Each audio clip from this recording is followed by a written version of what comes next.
사찰에는 재미난 이야기가 숨어 있다. 화순 운주사, 와불이 일어날 때 현실 상처 치유 구름이 머무는 절, 운주사.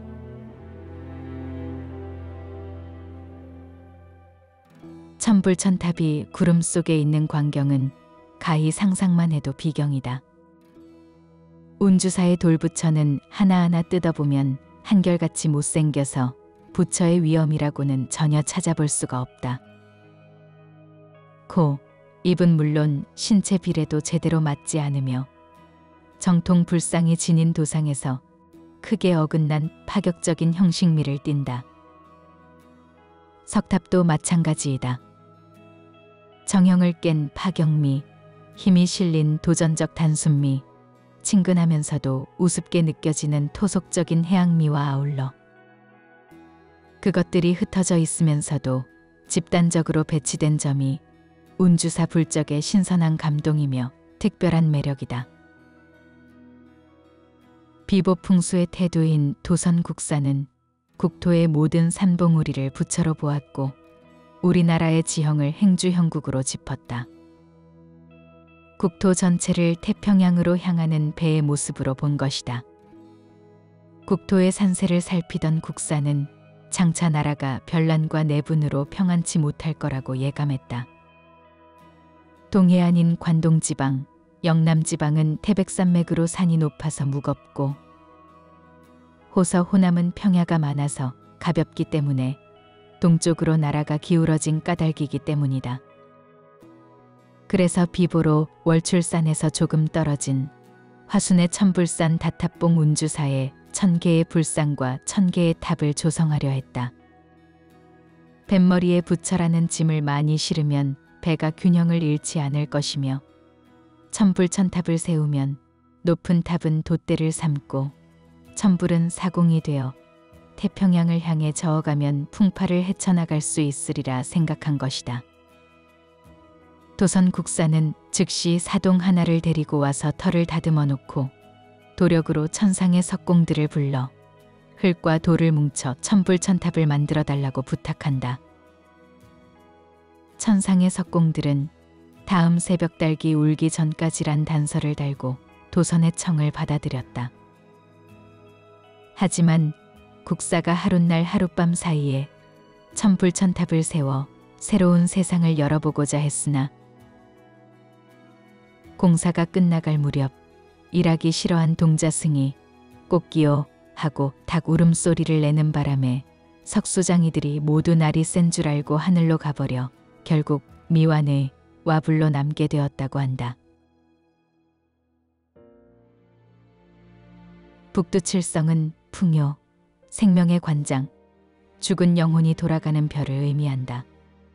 그래서 민족 풍습이나 민간 신앙에 북두칠성과 관계된 것이 많다고 한다. 운주사의 칠성 바위는 북두칠성의 배치를 땅에 구현해 놓은 것이라고 한다. 일설에는 칠성 바위의 크기가 북두칠성, 각 별의 발길을 나타낸 것이라고 하며 북극성 자리에는 와불이 위치하고 있다고 한다. 운주사가 간직한 설화의 백미가 서쪽 산 능선의 거대한 두 분이 와불에 있는 이유도 여기에 있다 할 수 있다. 원래 와불은 석가모니 부처가 누워서 돌아가신 모습을 새긴 열반상을 가리키지만 운주사의 와불은 각각 앉은 모습과 선 모습으로 조각해 일으켜 세우려던 것이 미처 일으켜 세우지 못했기 때문에 누워있는 부처님이 되어버렸다. 애초에 와불로 제작한 것이 아니라 조각을 마친 후 등판을 분리시켜 세우는 공사를 마무리하지 못한 탓이다. 마치 부부가 누워있는 것처럼 보이는 두 기의 와불은 온화한 미소를 지은 채 하늘을 지그시 응시하고 있다. 무지한 민중을 위해 겨우 견디고 살아가는 사바세계에 내려올 하생신앙의 미륵은 의당 저런 모습일 것이다.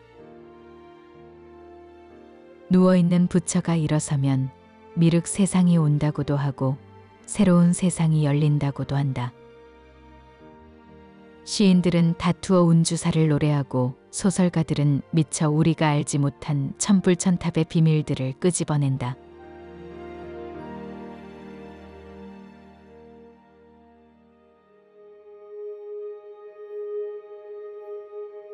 황석영의 소설 장길산의 마지막 부분은 인상적이다. 영조 3년 변산반도와 월출산을 근거로 난을 일으킨 유민들이 6년 뒤 전라도 진도와 나주 일대에서 난을 일으킨 노비들과 합류한다. 관군에게 패해 달아나던 그들은 능주 땅 골짜기에 천불천탑을 하룻밤 사이에 세우면 수도가 이곳으로 옮겨오며 노비와 천민이 양반 대신 나라의 중심이 되는 개벽천지 새 세상이 하룻밤 사이에 이루어진다는 말을 믿게 된다. 배는 천민들의 세상이요. 그 배를 움직이는 물은 자신들과 같은 천민들이라는 믿음에서 천불천탑의 조성은 용화세계의 건설이자 상처 치유의 공간이었던 것이다. 와부를 일으켜 세우면 무엇이 일어날 것이라 그들은 상상했을까? 중생들은 미륵을 본 적이 없기에 제각각 모습이 달랐을 것이다. 어쩌면 이렇게 해서 999개의 미륵상과 탑을 세우고 마지막 미륵만이 남았는지 모른다. 그래서 이 1000번째 와불이 일어나는 날 새로운 세상이 열릴 것이라는 기대는 미래에 대한 간절한 희망으로 남았을 것이다.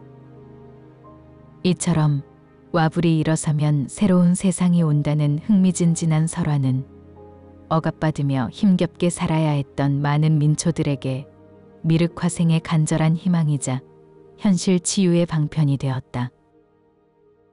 설화가 우리에게 주는 묘미도 그런 무한한 상상력 속에서 우리가 어느새 현실의 상처를 치유받고 밝고 희망찬 내일의 삶을 보듬을 수 있다는 메시지를 던져주는 것이라 할 수 있다. 영주 부석사가 풍광에서 으뜸이라면 화순의 운주사의 불상과 불탑은 기이함에 있어 따를 곳이 없을 것이다. 천불천탑들은 크기도 다르고 얼굴 모양도 각양각색이다. 근처에 굴러다니는 자연석을 활용해 조성한 못난이 돌부처와 소박한 탑들은 단순하고 투박한 서민들의 심성을 잘 보여주는 이미지들이다. 그야말로 무기교의 기교의 극치이다. 예술의 경지는 익으면 익을수록 단순해진다고 했다. 그 단순함 속에서 아주 노련한 솜씨는 서툰 것 같이 보인다는 대교약졸의 미학적 힘이 분출된다. 이 소박한 돌부처와 탑들은 독일 함부르크 미술대학의 요헨 힐트만 교수에 의해 빛을 발했다. 그는 미술사학자들이 못난이 돌부처여 동양치 거짓탑이라고 폄훼해 부를 때 그것들이 진정으로 잘생기고 성스러운 미륵 부처님이며 가장 원숙한 기교가 발휘된 걸작 성물인 점을 밝혀냈다. 1000년 전 민초들이 염원했던 새로운 희망과 세상은 지금도 여전하며 우리는 이들을 따라 다시 상상의 세계로 떠날 것이다.